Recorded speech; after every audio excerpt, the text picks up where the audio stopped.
ओम नमः शिवाय। प्रिय दर्शकों, कन्या राशि वालों ध्यान से सुनिए, क्योंकि ये वीडियो कंफर्ट देने के लिए नहीं बल्कि रियलिटी दिखाने के लिए है आपको।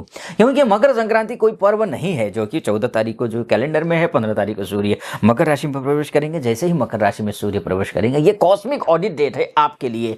जब सूर्य मकर में प्रवेश करते हैं तो सूर्य उत्तरायण हो जाते हैं, शुभ कार्यों के सारे द्वार खुल जाते हैं, यानी कि दरवाजे खुल जाते हैं। आपने भी थंबनेल में देखा होगा कि शनि का दरवाजा खुलेगा, है ना, ऐसा। लेकिन साथ ही कर्मों का हिसाब भी तो शुरू होगा ना कन्या, ध्यान रखिए। और कन्या राशि वालों के लिए ये जो समय है ना, इंप्रूवमेंट के साथ साथ में इवोल्यूशन का भी तो है।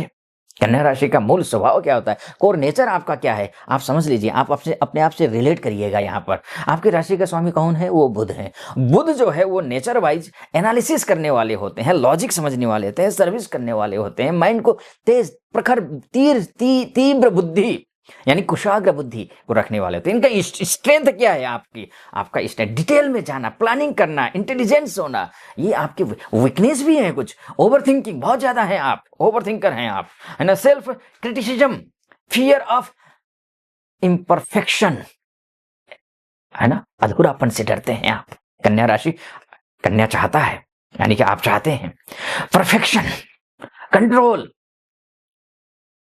प्रेडिक्टिबिलिटी, ये आपकी विशेषता है। और मकर संक्रांति के बाद यूनिवर्स कहता है आपसे, अब एनालिसिस छोड़ो, एग्जीक्यूशन दिखाना शुरू करो।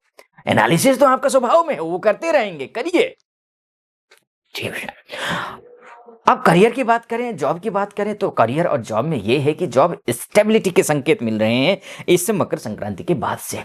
प्रमोशन पॉसिबल है अगर आप ग्राउंड वर्क पहले से हैं तो।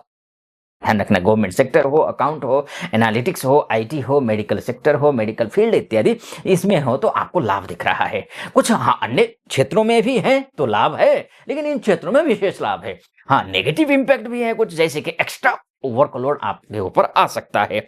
रिकॉग्निशन देरी से मिलेगा तो आपको लगेगा कि नहीं, मैं इतनी मेहनत कर रहा हूं फिर भी मुझे वो रिकॉग्निशन नहीं मिल पा रहा है। खैर, बॉस के साथ में आपका परफेक्शन मांगेगा बॉस आपसे, और सिंपैथी नहीं दिखाएगा, तो ये आपको लगेगा कि इतना लगा हुआ हूं, जी तोड़ मेहनत कर रहा हूं और सिंपैथी नहीं मिल रही है। सिंपैथी की जरूरत आपको नहीं है, आपकी प्रशंसा की जरूरत है, क्योंकि काम आप बेहतर करने जा रहे हैं। मकर राशि के बाद, मकर संक्रांति के बाद खासकर मैं बोलूं, कन्या को काम मिलेगा, तारीफ नहीं मिलेगी। तारीफ की जरूरत नहीं है, सिंपैथी की जरूरत नहीं है। हाँ, प्रशंसा की जरूरत है, माफ कीजिए, तारीफ की जरूरत है, सिंपैथी की जरूरत नहीं है। बिजनेस की अगर मैं बात करूं तो प्रोफेशनल वर्क जो है वो पॉजिटिव है आपके लिए, क्योंकि प्रोसेस बेस्ड बिजनेस में ग्रोथ दिख रहा है। लॉन्ग टर्म क्लाइंट्स बनेंगे आपके, बहुत अच्छा है। डॉक्यूमेंटेशन हो या फिर जो है कॉम्प्लियंस स्ट्रांग होगा, ये आपके पॉजिटिव पक्ष में है। यानी कि बिजनेस में आपके नए क्लाइंट मिलना, नई लीड मिलना, ये सब पॉसिबल है। नया स्टार्टअप करना हो तो इसमें भी शुभ दिखाई दे रहा है, या फिर आप इंपोर्ट एक्सपोर्ट का कार्य करते हो उसमें बहुत अच्छा दिखाई दे रहा है। लेकिन नेगेटिव पक्ष भी है कुछ, जैसे नेगेटिव पक्ष क्या है कि डिसीजन डिले से लॉस होने की संभावना है, तो डिसीजन डिले बिल्कुल भी नहीं करना है आपको। ओवर एनालिसिस भी मत करिए, मिस्ड अपॉर्चुनिटी हो जाएगी, वरना अपॉर्चुनिटी को मिस कर सकते हैं। तो रूल ये है, सोचते सोचते मौका निकल गया तो यही कन्या की सबसे बड़ी बीमारी हो सकती है, क्योंकि आप ज्यादा गहराई में जाने की कोशिश करेंगे, ज्यादा जहां गहराई में जाने की कोशिश करेंगे हाथ से चीजें निकल सकती हैं। अब मकर संक्रांति में उत्तरोत्तर वृद्धि करनी है, ज्यादा जो है गहराई में जाइए, लेकिन डिले ना हो जाए गहराई में जाने की वजह से, इस बात का भी ध्यान रखिएगा। यानी कि संतुलन बैठाना जरूरी है, गहराई और स्पीड, ध्यान रखिए। फाइनेंस की मैं बात करूं तो स्वाभाविक रूप से प्रोफेशनल लाइफ अच्छी हो जाएगी, यानी कि बिजनेस अच्छा हो जाएगा, आपकी जॉब अच्छी हो जाएगी, तो फाइनेंस आपके जो है ना मनी प्रॉब्लम, ये भी लगभग आपकी शॉर्ट आउट हो जाएगी। कंट्रोल्ड स्पेंडिंग, ये लेकिन ध्यान रखना पड़ेगा, ये कंट्रोल्ड स्पेंडिंग, सेविंग्स इंप्रूव होंगी, लेकिन स्पेंडिंग पर ध्यान रखिए, क्योंकि ये समय पैसे बचाने का है।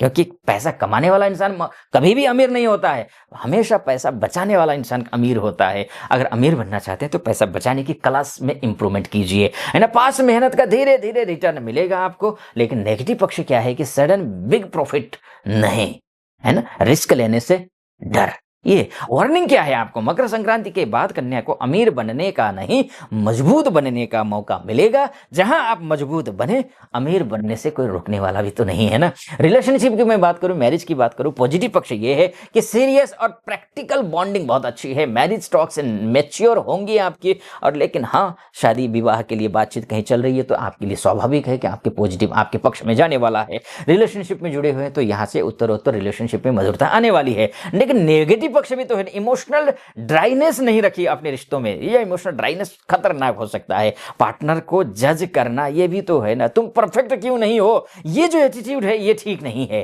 क्लियर मैसेज मैं आपको देना चाहूंगा, रिलेशनशिप कैलकुलेटर से नहीं चलता, ध्यान रखिएगा, है ना, कंपेशन से चलते हैं। तो बस ध्यान रखिए। फैमिली की बात करूं, सोशल लाइफ की मैं बात करूं तो आपको रिस्पॉन्सिबिलिटी बढ़ने वाली है घर में। घर के सेंटर पॉइंट में आप आकर के खड़े हो जाएंगे।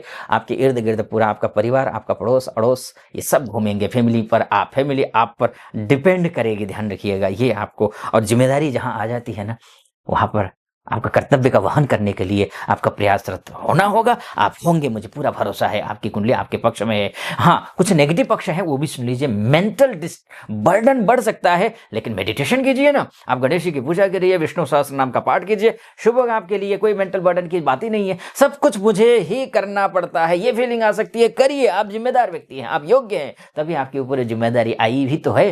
कन्या जितना देता है उतना मांगना नहीं जानता, और यही उसे थका देता है। हाँ, मांगते नहीं है तो कोई बात नहीं, आप अपना 100% दीजिए। आपका ग्रह आपके पक्ष में दिखाई दे रहे हैं, आपको अब मिलेगा आगे चल करके। हेल्थ की मैं बात करूं तो अब हाईली सेंसिटिव जो है ना जोन, जो है ना वीक जोन्स, वो क्या क्या है वो भी समझ लीजिए। डाइजेशन प्रॉब्लम, ये सिस्टम जो है ना वो थोड़ा सा ध्यान रखिए, खान पान का ध्यान रखिए। अब सर्दियाँ चली जाएंगी, फिर अब गर्मी शुरू हो जाएगी, है ना।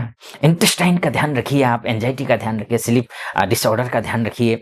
रीजन क्या है ना कि ओवर थिंकिंग हो जाएंगे आप, और डिसिप्लिन प्रेशर रहेगा आपके ऊपर। तो परिणाम क्या होगा, जहाँ मन अस्वस्थ हुआ तो शरीर अस्वस्थ हो जाएगा, जहां शरीर अस्वस्थ हुआ मन और मस्तिष्क अस्वस्थ हो जाएगा। यानी कि एक दूसरे से ये कनेक्टेड दिखते हैं ना, जानते ही हैं आप ना, है ना। फिक्स्ड रूटीन बनाइए, एक लाइट भोजन कीजिए, स्क्रीन डिटॉक्स जरूरी है आपके लिए। मेंटल, अगर मैं यहाँ पर जो है ना साइकोलॉजी की मैं बात करूं तो मेंटल और साइकोलॉजिकल इम्पैक्ट की अगर बात करें तो वो पॉजिटिव पक्ष क्या है वो आप समझ लीजिए। पहले मेंटल क्लैरिटी आने वाली है, लॉन्ग टर्म प्लानिंग स्ट्रांग होंगे। नेगेटिव पक्ष क्या है, सेल्फ डाउट करना, है ना, अप्रिसिएशन न मिलने से डिमोटिवेशन आना, ये जरूरी, ये आएगा। तो ये ध्यान रखिए, डिमोटिवेट मत होइए, आगे बढ़िए। कन्या का सबसे बड़ा दुश्मन कोई इंसान नहीं, उसका अपना दिमाग है। दिमाग को चुस्त दुरुस्त रखिए, पॉजिटिव रखिए। आप दिमाग से बहुत धनी हैं, आप अपने दिमाग का प्रयोग कीजिए, ठीक। अच्छा, अब डेस्टिनी की बात करूं एंड कर्म की बात करूं तो मकर संक्रांति के बाद कन्या राशि, एक बात ध्यान रख लीजिए, आप अब सर्विस कर्म जोन में जाती है अब, ठीक है। पास्ट एफर्ट्स का प्रैक्टिकल रिजल्ट मिलेगा, ठीक। अब शनि का रूल समझ लीजिए, क्योंकि सूर्य शनि में जाएंगे, शनि की राशि में जाएंगे। एक दूसरी बात एक और है, 16 इसी जनवरी से ही मकर में ही मंगल भी जाएंगे। वो शानदार समय, उच्च के हो जाएंगे मंगल, सूर्य मंगल, जबरदस्त योग बन रहा है। अन्य मैं अगले एक मेरा एक और यूट्यूब चैनल है एस्ट्रो मुक्ति करके, उसमें मैं मंगल जब मकर राशि में जाएगा तो क्या फल होगा उसका प्रेडिक्शन डालने वाला हूँ, अपलोड करने वाला हूँ। जो साइलेंटली मेहनत करता है कन्या, वही स्लोली ऊपर जाता है, इस बात का ध्यान रखिए। क्या करना चाहिए आपको, एक्शन प्लान क्या होना चाहिए आपका, ये ध्यान रखिए। डिसीजन फास्ट लीजिए, जो जरूरी है आपके लिए। सेल्फ डाउट कम करो, है ना, और प्रोसेस पर भरोसा रखो। आप हेल्थ रूटीन स्ट्रिक्ट रखिए, वो ठीक रहेगा। क्या नहीं करना है, बिल्कुल नहीं करना है, ओवर थिंकिंग कतई नहीं होना है। खुद को कम मत आंकिए, हर चीज परफेक्ट होने का इंतजार मत करिए, थोड़ा सा चलिए आगे, स्पीड का भी ध्यान दीजिए, ये ध्यान। अच्छा, उत्तरायण कर्म सिद्धे है काल, जो उत्तरायण जो होता है वो कर्म को सिद्धि करने का समय है, तो कर्म को सिद्ध कीजिए, है ना। फाइनल वर्डिक्ट क्या है, फाइनल ये है। उससे पहले एक बात कहूंगा, मुझसे कुंडली दिखाना चाहते हैं तो नीचे नंबर है, उस नंबर पर कॉल कीजिए, व्हाट्सअप कीजिए, मेरी टीम से बात करके अपॉइंटमेंट ले लीजिए, मैं स्वयं आपकी कुंडली का विश्लेषण करूंगा। और हाँ, चैनल को सब्सक्राइब करना मत भूलिएगा, और वीडियो को लाइक, कमेंट बॉक्स में हर हर महादेव जरूर लिख दीजिएगा। चलिए, मकर संक्रांति के बाद कन्या राशि वालों ध्यान रखिए, यह समय आपको रिलायबल प्रोफेशनल बनाएगा, ठीक, लेकिन इमोशनल कंफर्ट नहीं देगा। ध्यान रखिए, ये फेज कहता है काम करो, चुपचाप करो, फल अपने आप मिलेगा। जो रुका, सोचा, डर गया, वो पीछे रह जाएगा। बाकी महादेव की कृपा तो होनी चाहिए। महादेव की खूब उपासना कीजिए, अभिषेक कीजिए, ओम नमः शिवाय का जप करिए, शुभ रहेगा। कमेंट बॉक्स में भी हर हर महादेव लिख दीजिएगा, यहीं से शुरू कीजिए। अनुमति चाहूंगा। हर हर महादेव।